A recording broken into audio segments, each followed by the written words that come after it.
महाभारत और रामायण की कथाओं में अनेक रोचक प्रसंग हैं, लेकिन लक्ष्मण और परशुराम का संवाद एक अत्यंत प्रभावशाली और वीरता से भरा हुआ प्रसंग है। यह प्रसंग राम सीता विवाह के समय घटित हुआ था, जब लक्ष्मण और परशुराम के बीच घोर वाद विवाद हुआ था।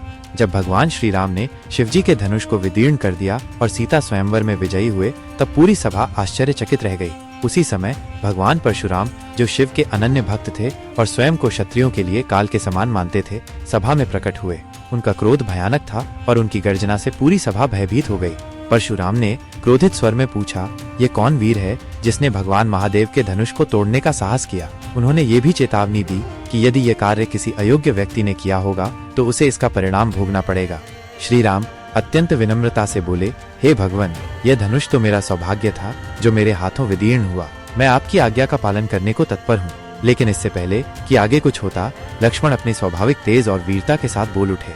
लक्ष्मण ने कटाक्ष करते हुए कहा, हे भृगुनंदन, यह धनुष तो वर्षों से टूटा पड़ा था। फिर भी यदि ये आपका प्रिय था तो आपको इसे पहले ही संभाल लेना चाहिए था। अब जब ये टूट गया तो क्रोध करने से क्या लाभ?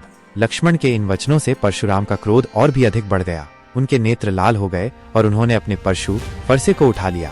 उन्होंने लक्ष्मण को फटकारते हुए कहा, हे अयोध्या के राजकुमार, तुम अपने वचनों से अपनी मृत्यु को आमंत्रण दे रहे हो। यदि तुम मेरे विरोध में हो तो मैं तुम्हें क्षत्रिय कुल का नाश करने वाले परशु का स्वाद चखा सकता हूँ। लेकिन लक्ष्मण बिना भय के मुस्कुराते हुए बोले, हे महर्षि, यदि आपका फरसा केवल क्षत्रियों के संहार के लिए है तो कृपया इसे मुझ पर प्रयोग करें और देखें कि मैं इसे कैसे रोकता हूँ। यह सुनकर सभा में सन्नाटा छा गया। लक्ष्मण की यह निर्भीकता देखकर स्वयं भगवान श्री राम आगे आए और हाथ जोड़कर बोले, हे भगवान, मेरा छोटा भाई अल्पवयस्क है, उसे क्षमा करें। आपके चरणों में प्रणाम कर मैं इस प्रसंग को शांत करना चाहता हूँ। परशुराम ने श्री राम को देखा और जैसे ही उन्होंने श्री राम के तेज को पहचाना, उन्हें ये ज्ञात हुआ कि ये कोई साधारण मनुष्य नहीं बल्कि स्वयं भगवान विष्णु का अवतार है। उन्होंने तुरंत अपना क्रोध त्याग दिया और श्री राम को प्रणाम कर आशीर्वाद दिया। इस प्रकार परशुराम का क्रोध शांत हुआ और लक्ष्मण का साहस और वीरता भी सबके सामने प्रकट हुई।